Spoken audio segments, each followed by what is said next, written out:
పుణ్యమహోరాత్రం అంటుంది శాస్త్రం. రాత్రి పగలు అని ఆలోచించకు, పుణ్యకార్యాల్ని చేసుకుంటూ వెళ్ళిపో. మంచి పనులను చెయ్యడం ఎప్పుడూ వాయిదా వెయ్యవద్దు. ఒక మంచి మాట వినపడుతోంది, పరుగు పరుగున వెళ్ళి విను. శృణ్వంతపః, ఆ వినడం ఒక తపస్సు.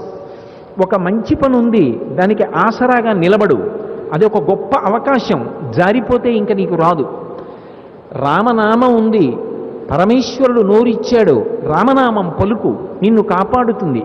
ఇంత పసుపు కుంకం పట్టుకెళ్ళి గోదావరిలో వేయి, ఆ అమ్మ నిన్ను కాపాడుతుంది. పరమేశ్వరుడు గొప్ప గొప్ప అవకాశాలు కల్పిస్తాడు. అవి దేశకాలములను బట్టి ఉంటాయి. దేశము అంటే మనం ఉన్నటువంటి ప్రదేశం, కాలము అంటే మీరు వెనక్కి తీలేరు, ముందుకి నడపలేరు. ఆ సమయంలో వచ్చినటువంటి అవకాశం. గోదావరి నది పుష్కరాలలో స్నానం చెయ్యాలి అని అనుకున్నాను అనుకోండి, ఆ పుష్కరంలో స్నానం చేస్తే చాలా విశేషమైనటువంటి ఫలితం. అంత విశేషమైనటువంటి ఫలితం ఉంది నిజమే, కానీ స్నానం చేయడానికి నాకు శరీరం ఉండాలి కదా. శరీరం ఉండడం అంటే నేను బ్రతికి ఉండాలి కదా. జూలై 14వ తారీఖుకి ముందు కిందటి నెల శరీరం విడిచిపెట్టేశాడు అనుకోండి ఒక ఆయన, జనన మరణములు మన చేతిలో ఉంటాయా? లేదు. శిశువుగా ఉన్నాడు, సంటి పిల్లవాడిగా ఉన్నాడు, వాడికి ఏం తెలుసు పుష్కరాలు జరుగుతున్నాయని? తెలియదు. పోనీ మళ్ళీ ఇప్పుడు మనం అనుభవించినటువంటి పుష్కరాలు వాడు అనుభవించగలడు అంటే 144 సంవత్సరములు అయితే కానీ మళ్ళీ ఈ పుష్కరాలు రావు. ఎందుకని? 12 ఏళ్లకు ఒక్కసారి గోదావరికి పుష్కరాలు వస్తాయి. అలాంటి ఆవృత్తులు 12 నడిచాయి ఇప్పుడు. అలా గోదావరికి 12 పుష్కరాలు అయిపోయాయి. అంటే 12 144 సంవత్సరాలు అయ్యాయి. మనిషి పుట్టిన సంవత్సరాన్ని మళ్ళీ చూసేస్తే షష్ఠి పూర్తి. తెలుగులో 60 సంవత్సరాలు. 60 సంవత్సరాలు పూర్తయిపోయాయి అనుకోండి, తను పుట్టిన సంవత్సరం మళ్ళీ చూశాడు అంటే షష్ఠి పూర్తి, 60 ఏళ్ళు పూర్తయ్యాయి. అయితే అదొక గొప్ప అదృష్టం వయస్సులో. అలాగే గోదావరికి 12 ఏళ్లకి ఒక పుష్కరం, అటువంటి 12 జరిగాయి ఇప్పటికి. అంటే 144 సంవత్సరముల తర్వాత మళ్ళీ ఇటువంటి పుష్కరం వచ్చింది. ఏ ఒక్క వ్యక్తి అయినా 144 సంవత్సరములు జీవించి ఉంటాడా? ఉండడు. కానీ మనం ఇటువంటి పుష్కరం వచ్చినప్పుడు ఉండడం అంటే దాన్ని మహాపుష్కరము అని పిలుస్తారు. ఇప్పుడు మనం మహాపుష్కరాలు వచ్చిన కాలంలో ఉన్నాం. ఇవన్నీ ఈశ్వరుడు ఇచ్చిన అవకాశాలు. ఈ శరీరాన్ని ఈశ్వరుడు ఈ కాలమనందు బ్రతికుండేటట్టుగా అనుగ్రహించాడు. ఇవన్నీ ఇవ్వడం ఒకెత్తు, సంకల్పం చేసి స్నానం చెయ్యడం ఒకెత్తు. ఆయన అన్నీ ఇచ్చినా నేను వెళ్ళను అన్నాడు అనుకోండి, ఈశ్వరుడు ఏం చేయగలడు?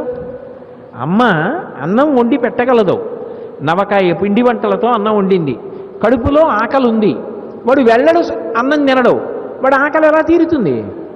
వాడి దరిద్రం పోయేది కాదు. భగవంతుడు ఇంత గొప్ప మహాపుష్కరాల సమయంలో మనని ఉంచాడు కాలంలో.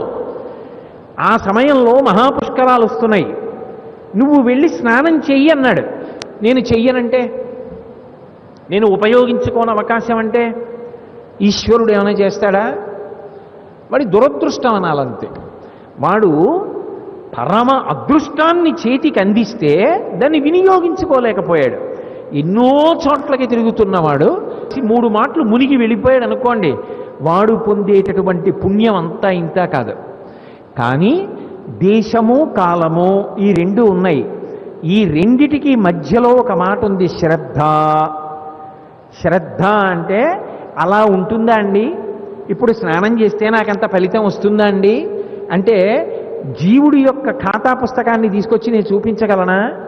చెప్పడానికి నాకు కానీ నమ్మడానికి మీకు కానీ ప్రమాణమేది అంటే శాస్త్రం ఒక్కటే. శ్రద్ధ అన్న మాటకు అర్థం ఏమిటంటే శాస్త్రస్య గురువాక్యస్య సత్యబుద్ధ్యావధారణ సా శ్రద్ధ కడితా సిద్ధి యయా వస్తూపలభ్యతే. శాస్త్రము చెప్పింది సత్యం, గురువుగారు చెప్పారు సత్యం అని ఎవడు నమ్మాడో వాడు ప్రయోజనాన్ని పొందగలడు.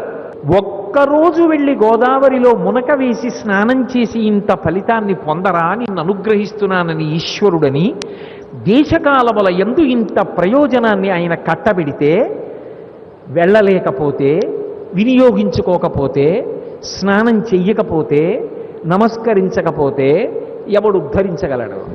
ఉద్ధరేణ ఆత్మనాత్మానం. ఎవరిని వాడు ఉద్ధరించుకోవాలి. ఎవడికి ఆకలిస్తే వాడన్నం తినాలి, ఎవడికి నిద్ర వస్తే వాడు నిద్రపోవాలి, ఎవడు అలసట పొందితే వాడు విశ్రాంతి తీసుకోవాలి. నాకు ఆకలిస్తే మీరు అన్నం తింటే నా ఆకలి తీరదిగా. నా జీవుణ్ణి నేను ఉద్ధరించుకోవాలి. నీ బిడ్డల్ని వృద్ధిలోకి తెచ్చావు మంచిదే, నీ తల్లిదండ్రులకు అన్నం పెట్టావు మంచిదే, నువ్వు మంచి భవనం కట్టుకున్నావు మంచిదే. కానీ ఈ లోపల ఉన్నటువంటి జీవుడు ఇందులోనే ఉండిపోడుగా. ఈ గూట్లోకి వచ్చాడు, మహా అయితే ఒక 75 ఏళ్ళు ఉంటాడు. ఈశ్వరుడు ఇంకా అనుగ్రహిస్తే ఓ 90 ఏళ్ళు ఉంటాడు, ఇంకా అనుగ్రహిస్తే 100 ఏళ్ళు ఉంటాడు. ఒకవేళ ఉన్నా ఈ శరీరమునకు సంధిబంధములు అలాగే బలంగా ఉండవుగా. ఈ శరీరం అన్ని కాలముల యందు ఇంత బలంగా ఉండదుగా. మరి లోపల ఉన్న జీవుడు ఏదో ఒక రోజున ఈ గూడు వదిలి ఎగిరి వెళ్ళిపోతాడుగా. వెళ్ళిపోయిన వాడు మళ్ళీ ఇంకో శరీరంలోకి ఎడతాడుగా. ఆ శరీరంలోకి వెళ్ళినప్పుడు దానికి భార్య బిడ్డలు ఉంటారుగా. అప్పుడు కూడా సుఖపడాలని కోరుకుంటాడుగా. మరి సుఖపడాలని కోరుకున్నప్పుడు సుఖాన్ని దేన్ని అడ్డు పెట్టిస్తాడు ఈశ్వరుడు? చేసిన పుణ్యాన్ని పెట్టి ఇస్తాడు. ఒక్కొక్క కాలమునందు చేసినటువంటి చిన్న కార్యం అపారమైనటువంటి పుణ్యాన్ని ఇచ్చేస్తుంది.